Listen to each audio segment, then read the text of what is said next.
In this video, I will be solving the double-23 problem of the Array-1 section. Here is the 5 seconds break for you to pause and attempt this problem on your own.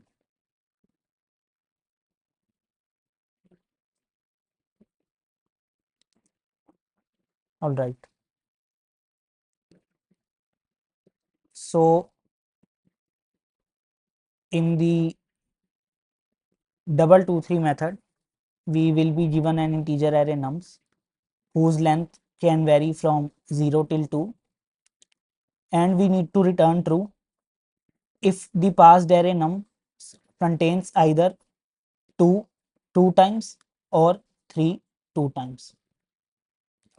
So if we see the examples, in first example and second example, the array contains 2 and 3 respectively twice.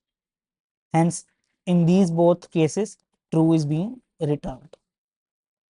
But if we see the third example, here 2 and 3 are coming one time. Hence, the result is being returned as false.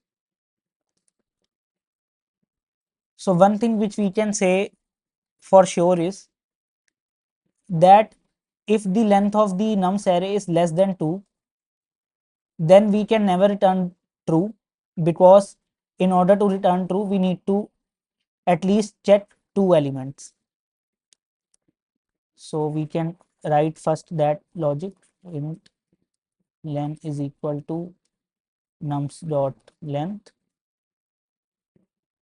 and if len is less than 2, then straight away return false. If this condition is not true or not met, it means the length is at least 2 elements, and that is the only case left for this question. Now the question arises, when we are having the nums in which there are exactly 2 elements present, how can we determine the result? So there are 2 ways in which we can solve it, and let us discuss both of them one by one. Since here the length of nums is comparatively less, so we can also check both of the elements manually without making use of any loop, any for loop, or we can make use of any loop. These two are the basic approaches. So let me first write the code without using loop. So for that we can define two booleans, something like r2 or something like is to present twice, which basically means where we need to check whether the first element is also 2 and second element or last element is also 2. Similarly, is 3 present twice? So first element is also 3 and second element is also 3.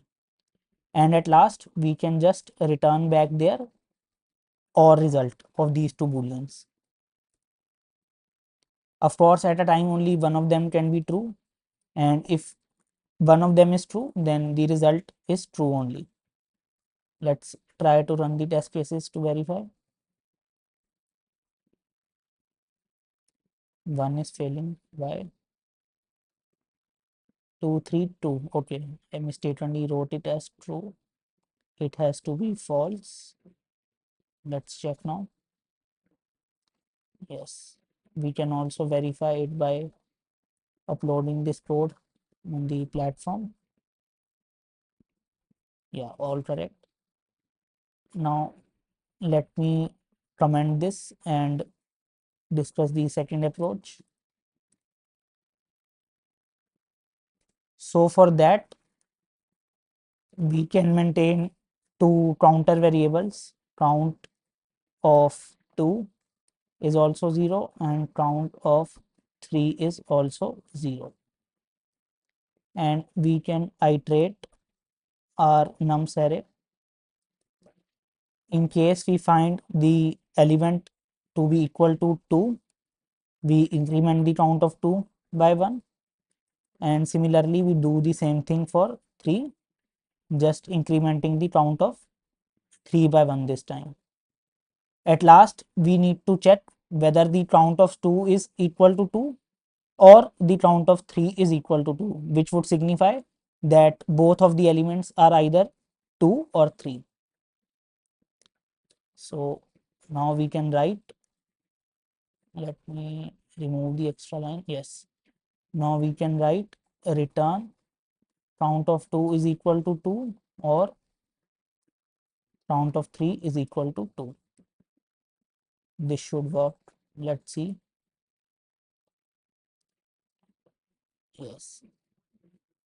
Now let me finally submit this on the platform and upload the code on GitHub.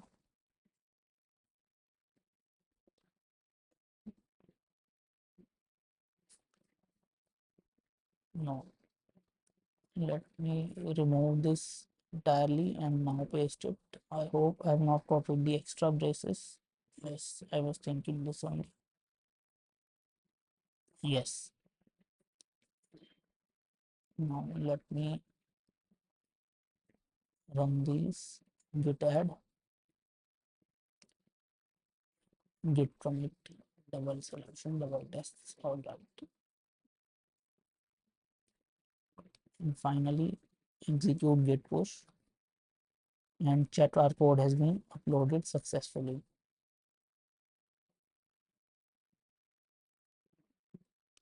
Array-1 double 23. Yes, done.